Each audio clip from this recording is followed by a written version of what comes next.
Catherine hinamon ng fans ni Daniel na magsalita na sa isyu ng kautangan. Ilang loyal fans ni Daniel Padilla ang nakiusap kay Catherine Bernardo na sana'y magsalita na ito tungkol sa umano'y pagkakautang ng pamilya ng kanyang ex-boyfriend. Masyado na raw kasing nadidiin ang pangalan ni Daniel pati na ang ina nitong si Carla Estrada sa tsikang malaki raw ang utang nila kay Catherine at sa nanay ng aktres na si Min Bernardo.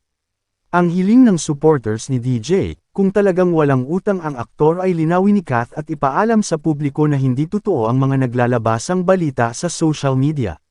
Maawa naman daw siya kay Daniel na patuloy na nininega at ino-okray ng mga haters sa SOCMED.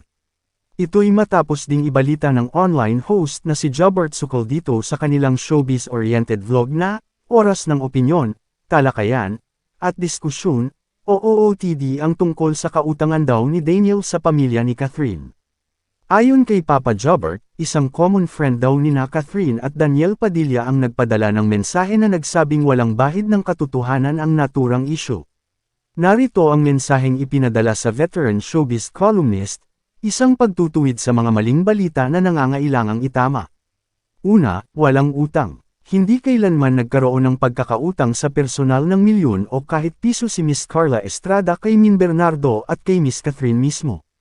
Yung Corvette na sasakyan ni Daniel, hindi totoong may parte si Miss Catherine Bernardo sa nasabing sasakyan. Solo itong pag-aari ni Daniel.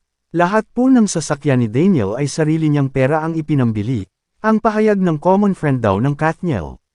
Tungkol naman sa KFC branch na pag-aari ni DJ, wala ring parte si Miss Catherine Bernardo doon na pag-aari ng pamilya nila Daniel Padilla.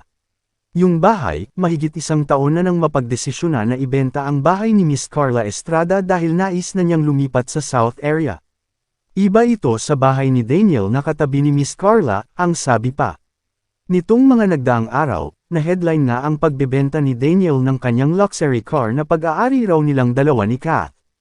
Ang kalahati raw ng pinagbentahan nito ay ibinalik ni DJ sa dating jowa dahil silang dalawa ang may-ari ng sasakyan. Nabalita ring, for sale, na ang bahay ni na Daniel kaya ang kasunod na chika ay naghihirap na raw ang kanilang pamilya at marami raw utang ang nanay niyang si Carla.